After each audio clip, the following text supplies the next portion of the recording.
queridos míos, nuevamente en contacto para seguir nuestros procesos formativos. Hoy con la clase del día 5 de octubre. Hoy vamos a tener una clase sobre la comunicación, específicamente en la asignatura de lenguaje. Recordemos nuestro cuaderno de lenguaje para hacer nuestra actividad. ¿Qué decirles de la comunicación? La comunicación es el proceso por medio del cual nosotros logramos interactuar con otras personas. Es un proceso que nos va a permitir poder entendernos con los que están a nuestro alrededor. Establecemos procesos de comunicación en todos los momentos de nuestra vida. Si estamos en nuestra casa, hablamos con los miembros de nuestra familia. Si estamos con nuestros amigos, compartimos y dialogamos con nuestros amigos. Si estamos en el colegio, compartimos con nuestros maestros y también con nuestros compañeros. Y así en todos los ámbitos de nuestra vida. Es el proceso que nos permite intercambiar ideas, intercambiar conocimientos, intercambiar puntos de vista. Existen varios tipos de comunicación. Esta que yo estoy utilizando ahorita con ustedes es la primera, comunicación oral. Es cuando hablamos, cuando utilizamos la voz como el medio para poder establecer el contacto entre las personas. En este caso, pudiéramos colocar diálogo o conversación o también las notas de voz. Cuando nos intercambiamos a través de nuestro teléfono notas de voz, o en este momento, cuando estén escuchando mi clase, van a escuchar mi voz a través del teléfono y eso es un medio de comunicación oral. Tenemos también el medio de comunicación escrito. Escrito tiene que ver con el lenguaje, pero escrito ya sea en nuestros cuadernos, cuando me entreguen sus actividades, o también en esas producciones que hacemos para otras cosas en la vida. De repente mami nos dice, ayúdame a hacer una lista para ir al mercado. Eso es una comunicación escrita. Las más comunes en nuestro contexto, con nuestro teléfono, los email o el WhatsApp. Escribimos para comunicarnos con otros, para decirnos cosas, para dialogar los unos con los otros. Y existe también la comunicación gestual. La palabra gestual viene de gesto, y gesto es sinónimo de símbolo, de señas, de mímicas.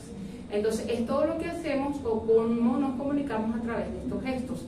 No solamente la persona, sino que hay señas y símbolos. Por ejemplo, los afiches o los avisos nos dan una información y eso es una forma de comunicarnos. Cuando lleguen al salón se van a dar cuenta que tenemos muchas cosas escritas, entre ellas unas medidas de bioseguridad de las cuales hablamos ayer. Entonces todo lo que está escrito allí es una forma de comunicarme con ustedes, es decir, de darles una información que es sumamente importante. ¿Qué además decirles de la comunicación? La comunicación tiene varias funciones. La función es como decir por qué nos comunicamos. Y básicamente son todas sociales. ¿Por qué sociales? Porque tienen que ver con la manera de cómo los ciudadanos nos desenvolvemos y nos damos a conocer y nos damos a interpretar o a dar puntos de vista para entendernos y comunicarnos y hacer mejores convivencias. Entonces, por ejemplo, la función primera es informar. Cuando yo comunico un mensaje, yo estoy informando, estoy dando una información. Cuando enseño, en este momento, es un contenido y estoy enseñando un tema específico del lenguaje. Otra función sería interactuar. Ustedes me están escuchando, yo les estoy hablando, estamos interactuando. También educar, que tiene que ver con enseñar, pero educar ya tiene que ver con lo más específico. Este esquema que tengo yo aquí es una forma específica de educar. No solamente estoy diciendo, sino que estoy estableciendo pautas particulares de un tema. Tenemos también la función de divertir y entretener, porque no sé si recuerdan que años anteriores hemos aprendido, y todavía lo practicamos, que por ejemplo leer es un arte muy hermoso.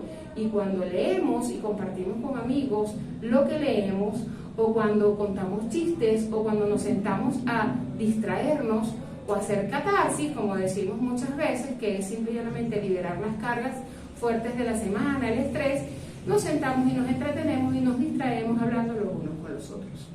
Todo este proceso de comunicación tiene unos elementos bien importantes y estos elementos deben considerarse siempre y en todo momento. Un primer elemento sería el emisor. ¿Quién es el emisor? Él es quien habla. En este caso yo soy la emisora, yo les estoy hablando. ¿Qué mensaje?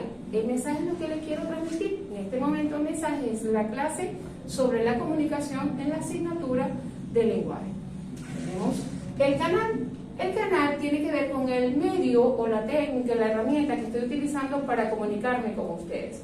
En este momento mi voz está haciendo un canal, el teléfono está haciendo un canal y de repente mi escritura está haciendo también un canal, porque ustedes me están leyendo, me están escuchando, pero también me están viendo. Entonces hay varios canales. el teléfono, la voz, un escrito.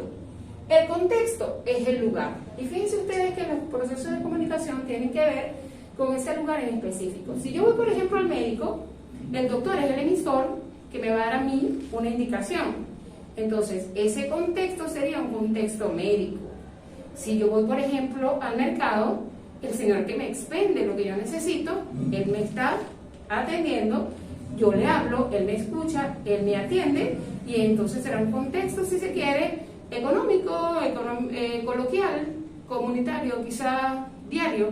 Entonces, el contexto viene a ser el lugar en donde yo estoy desenvolviendo en el proceso de comunicación, y no solamente el lugar, sino, por ejemplo, en este caso, ¿cuál es el contexto? Mi salón de clase. Un salón de clase en donde estamos impartiendo un proceso de enseñanza. Y por último, el receptor. ¿Quién es el receptor?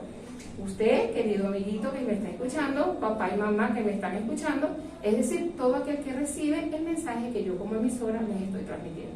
Entonces, esta es la clase de lenguaje que tiene que ver con la comunicación, un proceso sumamente importante que nos permite comunicarnos. ¿Y qué recordar para comunicarnos? Las normas del buen hablante, las normas del buen oyente, porque hablando se entiende la gente. Hasta la próxima.